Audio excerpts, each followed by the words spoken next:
It's Wednesday, 22nd of April, 2026. Welcome back to your news update on Blip Brief, crisp but almost everything updated every market trading day. First up on the wire, we are looking at a major geopolitical overhang and how it's actively bleeding into the macroeconomic reality right here in India.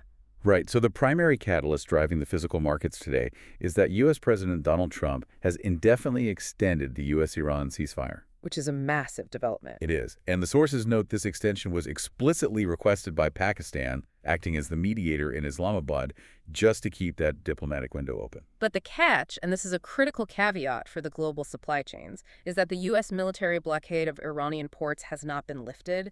It is still fully active. Exactly. And just to frame this for you, the listener, we are looking at these actions, including reviews of Biden-era green cards mentioned in the SAC, with complete political neutrality. We are not endorsing any administration. Right. Our mandate is strictly impartial. We are only analyzing how these policies alter the markets and your money. Spot on.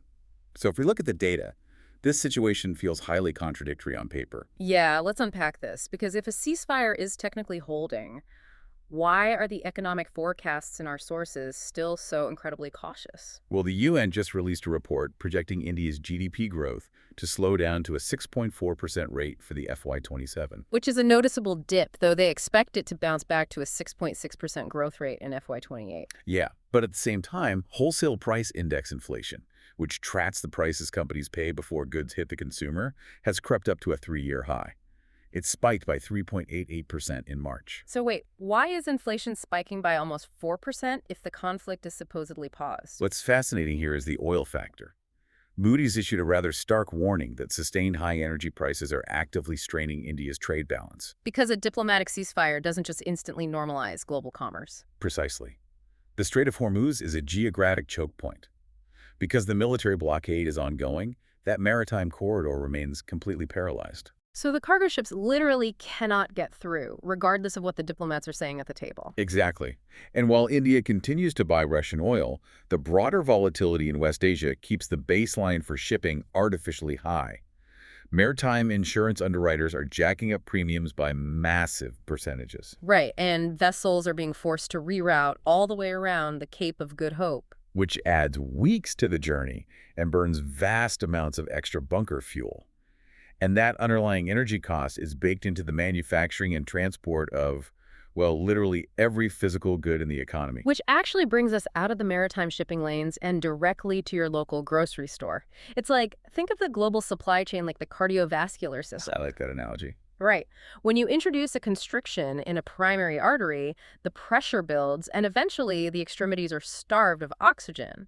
Right now, the extremities are retail stores, and the oxygen they are missing is raw aluminum. It's incredible. Our sources detail a severe localized shortage of aluminum beverage cans across major Indian cities today. And it's not just because the ships are moving slower, it's because aluminum smelting is one of the most energy-intensive industrial processes on the planet. Exactly. You need a massive, continuous electrical current to extract the metal. So as energy input costs surge due to the Middle East blockades, the cost of producing a single empty can spikes by double-digit percentages. And so retailers are now facing acute stockouts of Diet Coke, canned beer, right as the summer heat wave hits and consumer demand jumps significantly. It exposes the inherent fragility of modern manufacturing. I mean, for decades, industries have relied on just-in-time logistics. Right. The idea is to completely eliminate warehouse storage costs. Yeah. A beverage company schedules raw materials to arrive onto the factory floor the exact hour they are needed. It is incredibly efficient for profit margins, but it entirely removes the shock absorbers from the system. So when a localized conflict constricts that maritime artery, they can't pivot. They just run out of cans. Precisely. But here's the interesting disconnect. While physical manufacturing is struggling, the digital and corporate sectors are adapting remarkably fast. Yeah, let's look at the Indian equity markets. Despite the inflation spike and the GDP growth downgrade, the markets actually rallied yesterday. The Sensex closed up by 0.96%. And the Nifty 50 gained 0.87%. But that movement requires a little bit of structural context. Right, it wasn't exactly pure economic optimism. Yeah, market analysts attribute that bounce largely to traders aggressively covering their short bets ahead of the peace talks.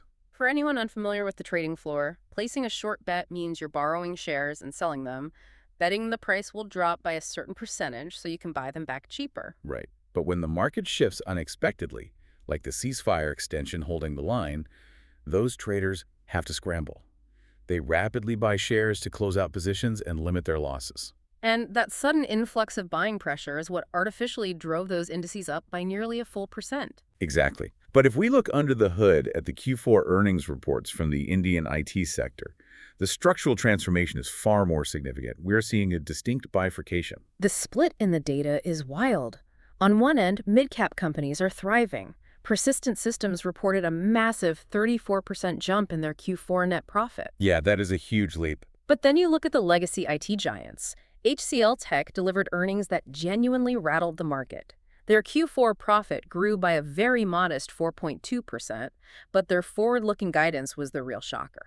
Right, they projected their revenue growth for the upcoming FY27 to be a dismal 1 to 4%. Here's where it gets really interesting. Are we watching the foundational business model of traditional IT services actively degrading? It certainly looks like it. I mean, for decades, the model was to throw massive teams of human engineers at a problem. Is artificial intelligence fundamentally automating those processes and shrinking the revenue pool by significant percentages? The companies are now quantifying that exact phenomenon. HCL Tech's management explicitly estimates they will see a 2 to 3% reduction in traditional IT services revenue per annum, Wow, specifically driven by AI disruption. strictly as a consequence of AI. Advanced models can execute code generation and debug software at a fraction of the cost of a human workforce. We are transitioning from labor arbitrage to automation. And that structural shift is forcing a change at the top. The sources indicate Infosys is actively preparing to discuss a CEO transition plan for Salil Parekh. Right, because they need leadership whose core competency is navigating an AI-first operational landscape rather than managing human capital. And this transition toward AI proficiency extends way beyond corporate profit margins now. It is a matter of national security. Absolutely. The sources outline that Sarvam, the homegrown Indian AI lab, is in advanced negotiations with the Defense Ministry. Yeah, to establish a massive multi-million-dollar center of excellence, it proves that sovereign control over algorithmic architecture is completely non-negotiable. The underlying logic is data sovereignty. You cannot rely on models developed by foreign corporations to manage defensive logistics. Right, they have to be air-gapped and localized to prevent external disruption.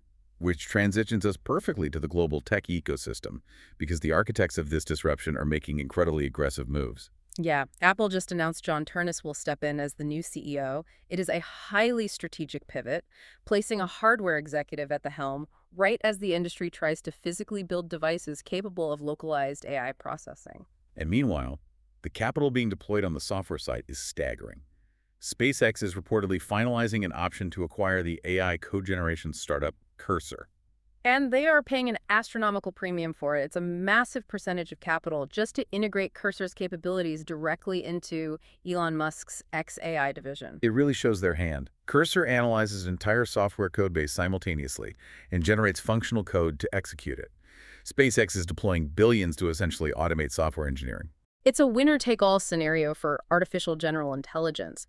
But, the sheer velocity of that digital innovation is crazy, and I want to contrast it by looking at the physical sciences. Yes, the Science Daily reports today are fascinating. They really are. We have two very distinct breakthroughs. The first involves meteorology and botany. Researchers have finally captured photographic evidence of corona discharges occurring in trees during thunderstorms. Scientists have theorized these existed for decades. Right. But observing them was the problem. Exactly. The mechanism relies on the extreme electrical potential difference between storm clouds and the ground. The electric field becomes so intense around the sharp points of the leaves that it literally ionizes the surrounding air molecules. Oh, wow. Yeah. It strips the electrons from the air, and as those molecules react, they emit faint photons of light. The trees literally glow with electricity before a strike happens. It's a brilliant example of making the invisible physics of our environment visible. And speaking of the invisible, the second scientific breakthrough involves microbiology. This one is amazing because of where the solution was found. Metacasic acid, which is an herb derivative used widely in Korean skincare to reduce inflammation, has just been proven to successfully kill drug-resistant bacteria. Which is huge, considering the medical community has been sounding the alarm on superbugs for years. Right.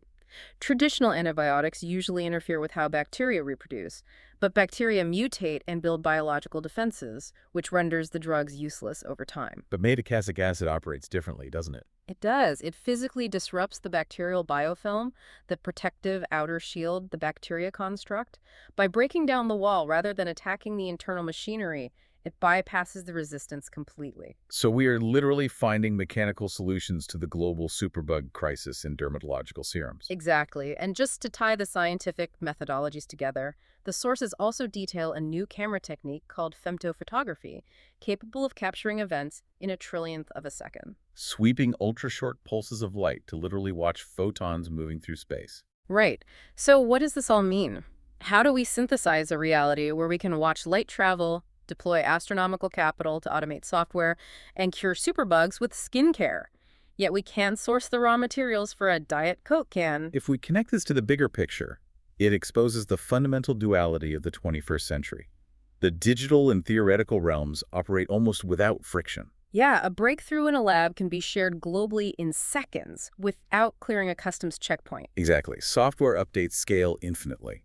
But the physical realm is entirely beholden to the friction of reality. You cannot execute a software update to refine bauxite into aluminum. Right, and you cannot use an algorithm to magically teleport a cargo ship past a military blockade. Exactly. We possess a digital infrastructure that operates at the speed of light, built on top of a physical supply chain that operates at the speed of a diesel-powered maritime vessel. We have engineered a world where our minds are unconstrained, but our economies are still tethered to dirt and geopolitical borders. Let's briefly trace the narrative arc of today's deep dive. Good idea. We began with the geopolitical reality of the extended U.S.-Iran ceasefire. We looked at how that maritime constriction raises energy costs, dragging India's projected GDP growth down to a 6.4% rate and pushing wholesale inflation up by 3.88%. We then tracked how those macro-level energy costs compromise just-in-time manufacturing, resulting in the acute shortage of aluminum cans. From there, we analyzed the structural shifts in the corporate sector, exploring how mid-cap tech firms like Persistent Systems surged by 34% in profit, while legacy giants like HCL Tech adjust their revenue projections down to a 1 to 4% growth range due to AI automation. Which led us to the national security implications of indigenous AI, Apple's leadership transition, and SpaceX's aggressive acquisition of Cursor. And finally, we explored the mechanical wonders of the natural world, from glowing trees to biofilm disrupting skincare derivatives. It is a massive amount of data to process. But as you consider everything we've unpacked today, I'm going to leave you with one final thought. Go for it. We are currently watching the global economy allocate its most brilliant minds and massive percentages of its capital toward mastering the digital realm. But as we focus so heavily on optimizing the ethereal, are we collectively neglecting the fragility of the physical systems that keep the lights on? It's a great question. Are we constructing a pristine, infinitely capable digital skyscraper on top of a crumbling physical foundation? It is a structural vulnerability we will have to address. A brilliant digital mind is essentially useless if the server it lives on loses power. Thank you for joining us on this deep dive today. Keep questioning the consensus, look for the mechanisms driving the narratives, and we will see you back here for our next exploration. And just before you go, a quick note, this deep dive commentary was put together using advanced AI. We always strive for accuracy, but please do cross-verify any crucial information yourself. Your informed decisions are what matter most. The content shared here is for informational and educational purposes only and should not be treated as investment or trading advice. Pat's performance is not indicative of future returns. We are not licensed financial advisors.